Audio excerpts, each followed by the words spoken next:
नमस्कार. आपल्या सर्वांचं आजच्या या उद्घाटनाच्या सोहळ्याच्या निमित्तानं काटे परिवाराच्या वतीनं मनापासून स्वागत. डॉक्टर बाजीराव लक्ष्मणराव काटे यांचा छोटासा जीवन परिचय.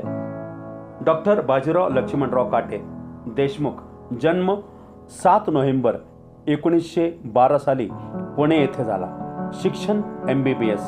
वडील आदरणीय श्री लक्ष्मणराव सावळराम काटे BA LLB. Doctor Bajirao Laxmanrao काटे यांचे शालेय शिक्षण म्युनिसिपल स्कूलमध्ये झाले.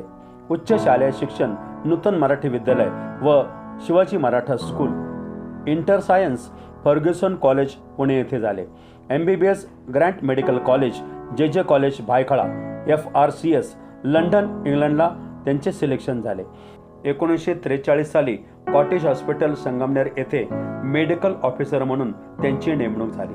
संगमनेर हे शहर नाशिक पुणे महामार्गावर असल्याने 1942 ते 1945च्या दुसऱ्या महायुद्धामध्ये त्यांनी पुण्याहून नाशिककडे जाणाऱ्या आजारी सैनिकांना डॉक्टर काटे औषधोपचार करीत असत. 1944 ते 1945 साली संगमनेरला प्लेग साथ सुरू झाली. संपूर्ण गावकरी शेतावर किंवा नदीच्या पलीकडे गाव सोडून राहायला गेले. त्यावेळी डॉक्टर काटे व त्यांचे सहकारी व मामलेदार, सरकारी नोकर, पोलीस हे संगमनेरातील इतर सर्व गरीब लोकांचे तारणहार होते. प्लेगच्या साथीमध्ये स्वतःच्या जीवाची पर्वा न करता अविरत रुग्णसेवा दिली. अशा अनेक कठीण परिस्थितीमध्ये त्यांच्या पत्नी सौ लीलाबाई काटे यांनी डॉक्टर बाजीराव काटे यांना मोलाची साथ दिली. त्या मूळच्या इंदोर शहरातील होत्या. 1942 साली त्यांनी हिंदी व इंग्लिश भाषा अवगत होत्या.